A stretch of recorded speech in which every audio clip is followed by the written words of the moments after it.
Hey guys, thank you for tuning in to the channel. Eric Bernaccio here, and today's segment is going to be on answering questions that I've been getting about health and nutrition, just going over basic factors in which we need to utilize and implement in our lives to be able to achieve our personal goals. And the question that we're going to tackle today is, how do I lose weight and how do I maintain weight loss? Well, for one, the only true way to lose weight, despite what people want to tell you, is to be at a calorific deficit. So what that means is you have to be taking in less calories or consuming less calories throughout the day, plus other activities, to bring you at a lower calorie intake than you were taking in previously. So say you're taking in 2,500 calories a day. So now, in order to lose weight, you have to take in less than 2,500, whether that's 2,400, whether that's 2,200 or 2,300.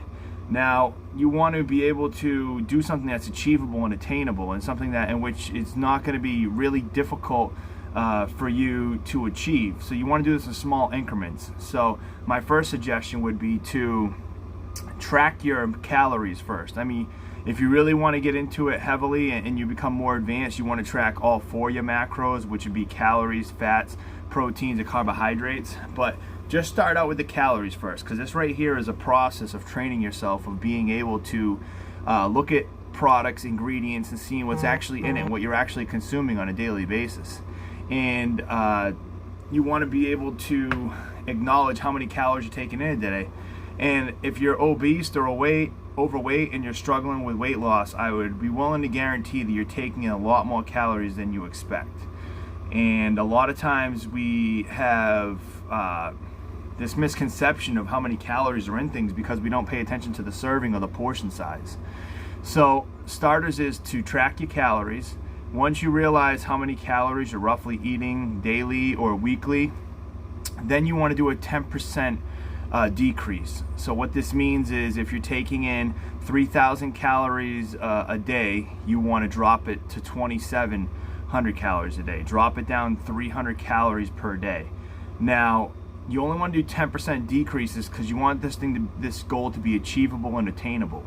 And when you do this, you will notice that you'll have you may be a little bit more tired at first, or sluggish, or you may notice that you're hungry, and this could produce more energy, because when we're taking in more calories and we're not burning them off and they're getting stored as fat, then it actually makes us more tired and have less energy. So when you do these 10% decreases, I would recommend doing them for a couple of weeks, and then once you're able to maintain and sustain the calorie intake in which your goal is, which would be the 10% decrease, then at that point you can make a decision. Am I going to go down 10% more? So then you take 10% off of whatever the number is and you keep going further.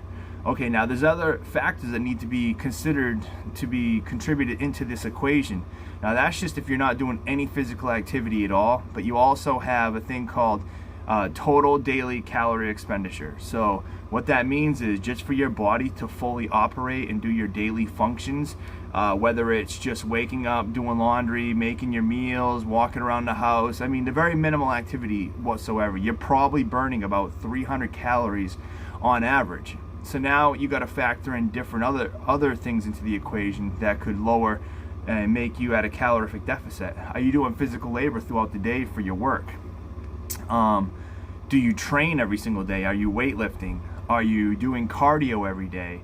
Are you doing ab routine? Are you doing some sort of physical activity that could cause you to burn calories? And these are all things that need to be contributed into this equation, because you could eat 3,000 calories still if that's what you've been eating, but if you add physical activity into it plus your daily calorie expenditure, you're going to be at a calorific deficit by default, because of the equation of the subtraction of how many calories you burn.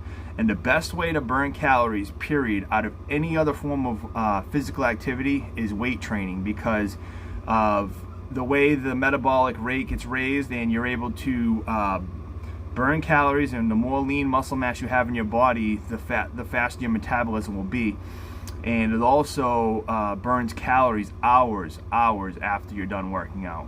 So my recommendation is, I mean, you don't have to go full-fledged bodybuilding, but at least lift weights to some extreme, to some extent, to be able to burn more calories. Cardio, also another great form of burning calories. It's not quite as matched up as weight training, but if you work hard and you're training, doing some sort of cardio, you will burn calories. And whether that's 100 calories or 300 calories, that's still calories getting taken off your total calorie intake for the day. Same thing with ab training or any other physical activity you may be doing at your job throughout the day. These are all things to take into consideration. So the first step to losing weight is to know exactly what you're consuming on a daily basis. Then you need to make the adjustments. You need to subtract the calories in order to fit your lifestyle, to be able to make it attainable and achievable, and also add in some sort of physical activity. And when you add these things in, you'll be at a calorific deficit, so you'll be able to lose weight. What happens is, if you don't have the calories to burn off, your body will start burning the fat cells and converting them into energy. And the way to maintain weight loss is pretty much, you have to develop healthy habits and routines. Now, the biggest misconception that there is when it comes to weight loss is, I'm going to take this pill. I'm just going to do exercise and training for 6 months, and then once I get to my goal, I'll be good. I'm just going to focus on my nutrition for X amount of days till I lose the weight that I want to lose, then I'm going to go back to my old lifestyle. Okay, that doesn't work. All right, what happens is, this has to become a habit, a lifestyle. You need to retrain your mind into eating healthy. You need to retrain your mind into adapting to having physical activity in your life on a daily basis. Whatever you did to lose that weight, you're going to have to continue to do to maintain that weight loss.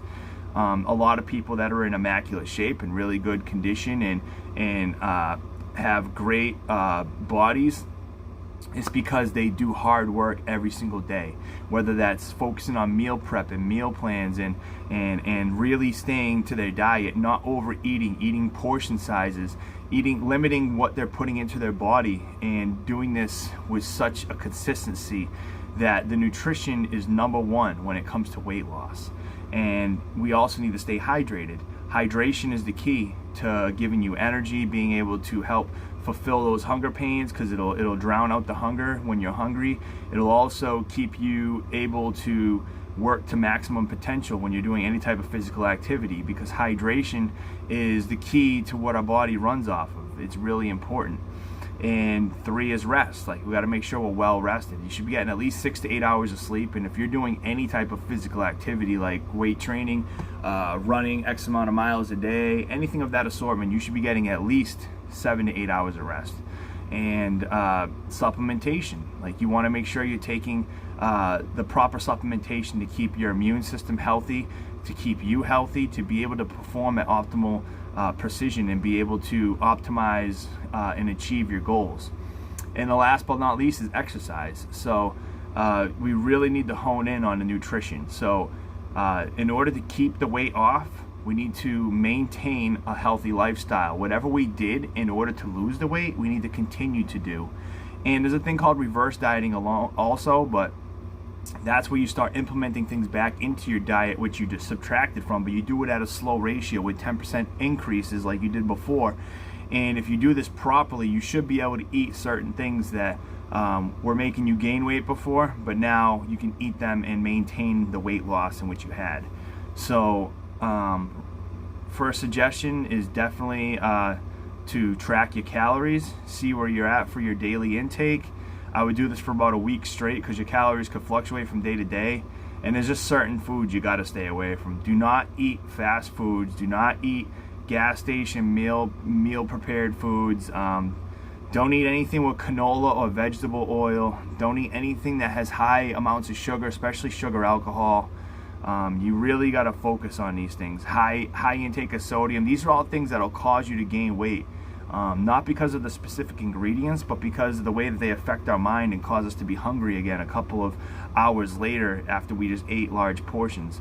So track your calories, understand where you're at as your calorific intake, and then you have to be at a calorific deficit in order to lose weight.